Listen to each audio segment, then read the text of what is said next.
Just don't spoil it. Just don't spoil it. You can talk about the movie and not spoil the movie. It's directed by this. I can say it's directed by someone. Fuck. So just the actual storage bins you want us to hold? Damn it, I gotta spoil something. If I'm gonna talk about it, I gotta spoil something. I wouldn't do that if I were you. Yes, it is I, Framstall,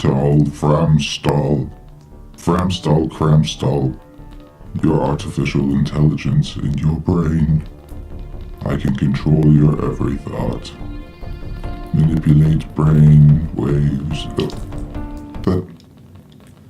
Are you... How much water do you have in your mouth? Dear God. No. Ugh. It just... Is it done?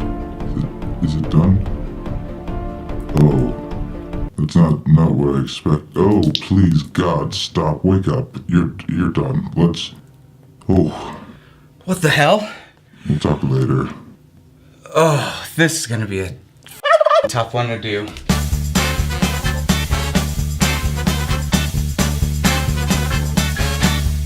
What's up, everybody? Hope you're having a good day. I want to talk to you about a movie that I just saw like an hour ago. Brand new thoughts about this, and as well with the Venom movie that's coming out later this year. Let's get into it. Let's talk about the film Upgrade, which is pretty impossible to talk about without spoiling some things. I purposely kept myself completely in the dark before seeing this film, and it's one of those films where it really is rewarding to not know much going into the movie. With that said, if you don't really care about that, I mean, I would recommend going and checking out some of the trailers. All I'm really saying is it's worth a shot to go see it in the dark with you knowing as little as possible. So with that said, I'm not going to go a lot into the story of this film. I instead want to draw comparisons for some of the things that I think can paint a picture of what the film is kind of like without giving you any details really. So it's like 2001's HAL 9000 mixed with a Dr. Octopus origin story set in a Black Mirror type futuristic world. I'm just gonna gush about how much I really enjoyed seeing this movie. First off, I have to compliment the world building in this film. When you went into the film, you were immersed in everything, and it seemed like every detail was thought out. They have really cool concepts on how criminals are using weapons now in a futuristic world. It's able to blend what we see in our world today just with a little bit of a tweak that gives it that sci-fi twist. Some of the cars are a little bit more automated. Things are a little bit more futuristic looking. I loved seeing that this was kind of like a whodunit situation where somebody has to go on a case, find out what's going on. They have these impairments, these disabilities that are preventing them from doing it, but it has this sci-fi twist, this ability for somebody to do something. And again, I feel like I'm going into spoiler territory right now, so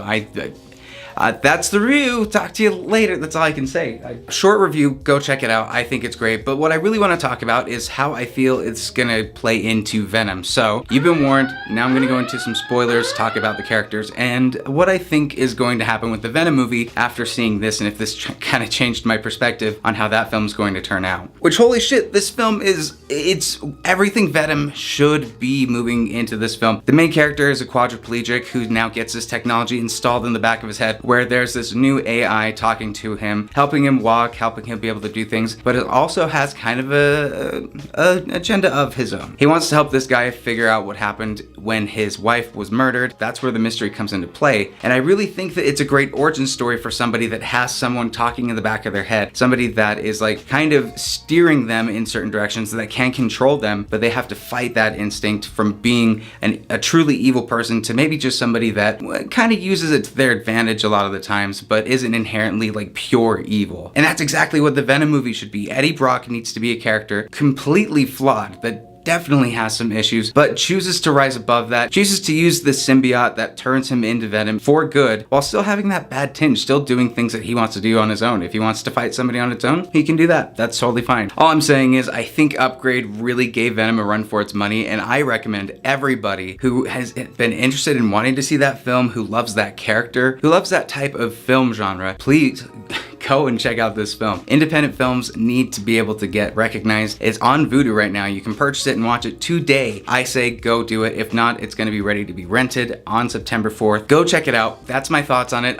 Leave a comment down below if you've already seen the film. What did you think about it? What did you think of the main character who really is like, wow, I thought he was just a knockoff Tom Hardy, when really like he's so good. Thank you again as always for watching, and I will see you at the next review.